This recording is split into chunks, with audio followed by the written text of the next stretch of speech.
نبيين لا نبي بعدي أو كما قال عليه الصلاة والسلام।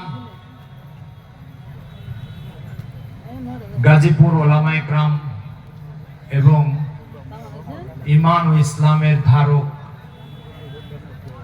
মুসলিম জনতা তাদের উদ্যোগে আয়োজিত আজকের খতমে নবুয়তের এই প্রোগ্রামে উপস্থিত দ্বীন ও ইসলামের কর্ণধার শ্রদ্ধেয় ওলামা ইকরাম, দ্বীন দরদি মুসলমান ভাইরা, আজকে এই প্রোগ্রামের উদ্দেশ্য দুটো।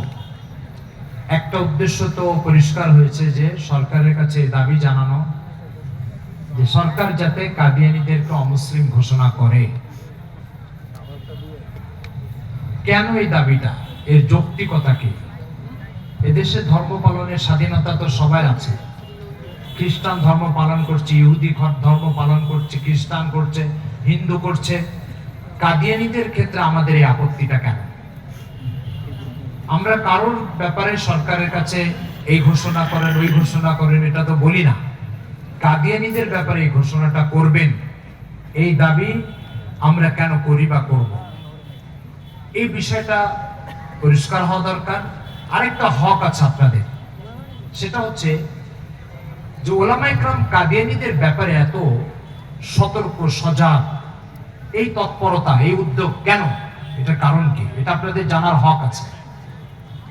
উম্মতে মুসলিমার সাথে কাদিয়ানীদের দূরত্ব কারণগুলো কি? কেন উম্মতে মুসলিমা কাদিয়ানীদেরকে নিজেদের সদস্য বলে মেনে নিতে চায় না? এর কারণ কি, রহস্যটা কি? সুপ্রিয় শ্রোতাবৃন্দ, আমাকে একটা কাগজ দেওয়া হয়েছে 20 মিনিট। আমি চাইলে 20 মিনিটে কে কে খতমে নবুয়তের জন্য জান দিবেন, রক্ত দিবেন, এরকম একটা স্লোগান দিয়ে মজলিস গরম করে 20 মিনিটে নেমে যেতে পারি। আল্লাহ তাআলা এতটুকু যোগ্যতা আমাকে দিয়েছেন, কিন্তু আমি এই রাস্তায় যাব না। আমি আপনাদেরকে কাদিয়ানীদের ব্যাপারে এই অস্থিরতা, এই উদ্বেগ, এই উৎকণ্ঠা, এই পেরেশানি, এই আয়োজন, এটা কেন? এদেশে কোনো হিন্দুকে নিয়ে তো পেরেশানি নাই, কাদিয়ানীদেরকে নিয়ে পেরেশানিটা কেন? এটা আপনাদের জানার হক আছে না নাই?